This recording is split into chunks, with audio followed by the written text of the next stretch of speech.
Alright guys, a quick one. Here, I'll detail how to add Instagram story as highlight. So if you already uploaded a story to your Instagram and now you want to add the story to your highlights, then here's a video for you.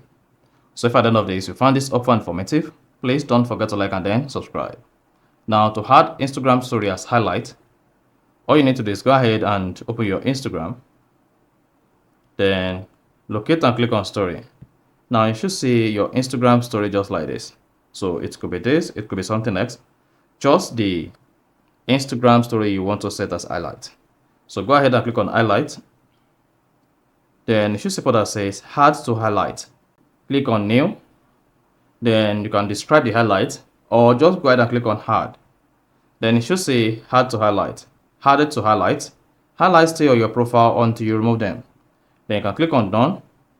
Now go back to your Instagram profile page. Then you should see it added to highlights. You say highlight and then you're good. So that is basically how to add Instagram stories to highlight. So if you found this offer informative, please don't forget to like and then subscribe.